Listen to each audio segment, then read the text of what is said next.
You want to know something that I love? Skateboarding. You want to know something that I can't do? Skate. And yet I find myself utterly obsessed with every single aspect of it. But not as a hobby I wish I could partake in, no. I'm obsessed with it as an art form. So in today's video, I want to take a look at skateboarding as art from an outsider's perspective, from the tricks to the decks down to the fashion. So sit back and relax as I talk about an underrated art form. There are roughly 50 million people in the world who actively skate. Have you ever watched anyone who knows what they're doing? The fact someone can make a piece of wood flip in the air with just their feet and friction while simultaneously giving a middle finger to physics is crazy. It's something I find almost hypnotic to watch. The precision and grace required to even pull off a simple kickflip is amazing. It's something some people spend an entire year sometimes trying to learn. Meanwhile, there's people doing impossibles, a trick named after the fact that it should be impossible. Like, I'm just gonna be quiet for a second and let you watch this.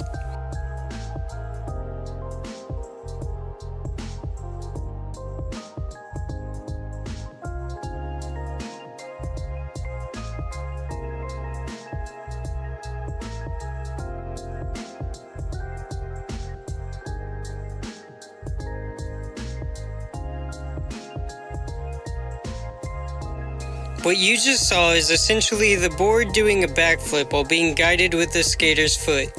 And as stated in Physics Girl's video with Rodney Mullen, which I highly recommend you guys check out if you haven't, if the skater had moved their foot away from the board, then it would have become unstable and flipped wrong, causing him to fail the trick.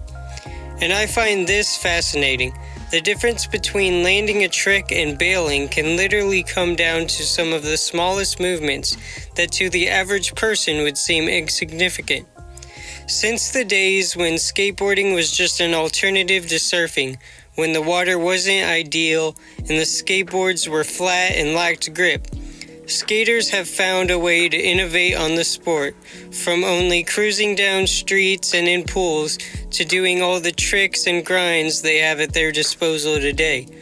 But I'm not here to give a history lesson, so let's get back to the art. Skateboarding is not only an art form when it comes to the tricks people do.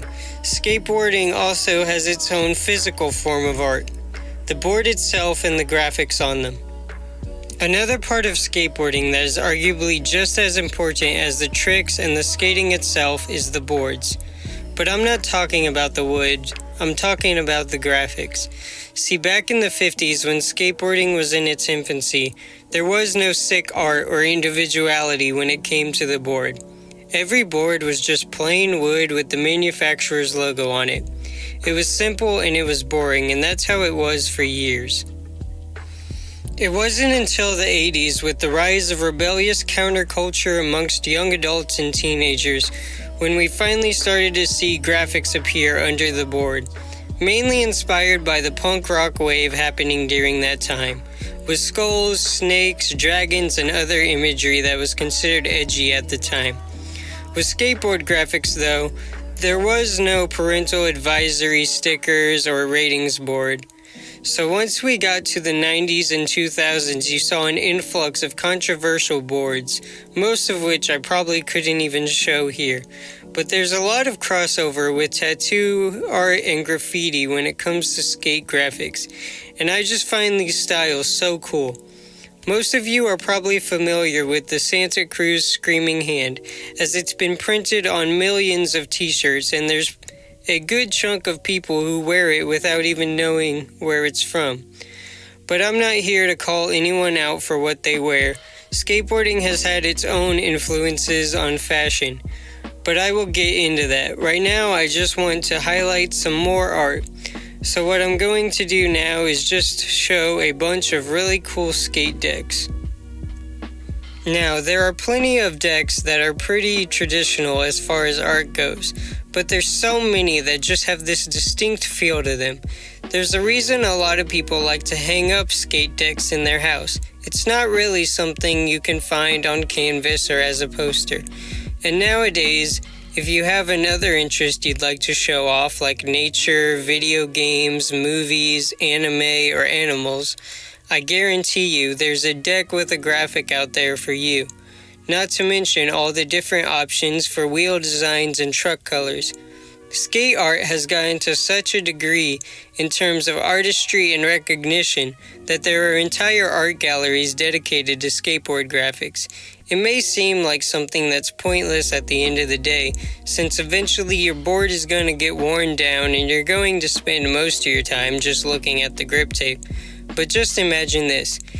You're 15 years old, you've been skating for 5 years, and you've gotten pretty good on your board. Well, it's falling apart now and summer just started, and due to getting good grades this year, your mom gave you $80 for a new deck. So you go down to your local skate shop and start looking at all the options they have. Now tell me, if you were able to pick between a cool looking board like this and a generic looking piece of wood, which would you choose? Ultimately, skate graphics are a thing for pro skaters to stand out and for brands to sell more boards. But real quick, I want to take a moment to look at some specific skateboard graphics that have become iconic over the years. Obviously, you have the Baker logo and Tony Hawk's bird skull, the Powell Peralta Ripper deck, but then there's stuff like the Dogtown Cross, which is a perfect example of that tattoo-inspired art style that some graphics had. Then there's the Vision Gator 2, which just screams the 80s. You also have the Powell Peralta Skull and Sword, which has that punk and band tee influence, not to mention their logo literally being a dragon at the time. Also, I don't mean to mention Powell Peralta so much, but they're arguably responsible for most iconic graphics during the golden age of skateboarding. I mean, just take a look at this one. This is the Ray Barbie Ragdoll deck. This one especially stands out to me for its art. I guarantee you, if you put this on canvas, you could easily get this put in an art museum. And then there's the Santa Cruz Screaming Hand that we all know and love, which is probably as popular these days as some band logos. You also have the Rob Roscop face deck, which is this gnarly looking grungy goblin-like face. But one deck that I especially like is the Lucero Behind Bars deck, due to the fact that the pro skater this board belongs to, John Lucero, also designed the art himself. Now, back when skateboarding was finding its roots as a pastime, most skaters only cared about one thing when it came to clothing, and that was functionality. I'm talking about tight-fitting shorts, tube socks, and t-shirts. Back then, most skaters dressed more athletic. But as skateboarding became interwoven into counterculture with the rise and influence of punk rock in the 80s, and then eventually grunge and hip-hop in the 90s, people started dressing more so however they wanted. Ignoring safety equipment, which most skaters to this day don't wear, skateboarding, I think, is the only sport where there's no uniform. And as skate brands started making graphics on their boards, and companies like Vans were making shoes purposely made for skating in, that's when we started to see skateboarding influence streetwear in the youth culture. As brands like Stussy, Supreme, DC, Santa Cruz, and Baker started making graphic tees, clothing started to become a crucial part of a skater's identity. Because in a sense, you are what you wear. Now, we all know about the Thrasher hoodie, right? Celebrities and the general public would latch onto it and the Supreme t-shirts due to their designs, which led to a lot of hate from actual skaters as they deemed anyone in a Thrasher hoodie who has never even stood on a board to be a poser. But that just shows how iconic and influential these designs have become over the years.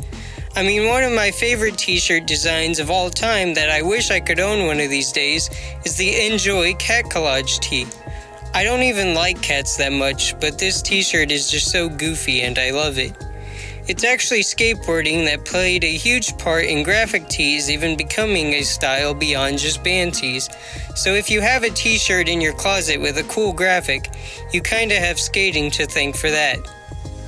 Also, things like the beanie and baggy clothes also stem from skateboarding, especially in the 90s. With the rise of street skating and a rougher approach to skating in general, skaters needed the baggy jeans and t-shirts as a way to avoid getting scuffed up. And that grittier, more rebellious look that skating had around that time made it appealing to outsiders who struggled with finding an identity of their own. So they eventually started adopting the style throughout the 2000s, and now we have skate brands appearing on the runways and becoming its own little corner of designer fashion. Now obviously I'm skipping over things like the rise of the X Games and Tony Hawk's Pro Skater and how those influenced pop culture and all that. But I just wanted to take a look at just the artistry behind skateboarding itself and how it became its own thing. I like looking at the art behind things I find interesting or how those things could be an art form. So since this is my first video, I just wanted to say that my plans for this channel is to look at all sorts of different things as a form of art that you wouldn't really think of generally. So with that said, thank you for watching.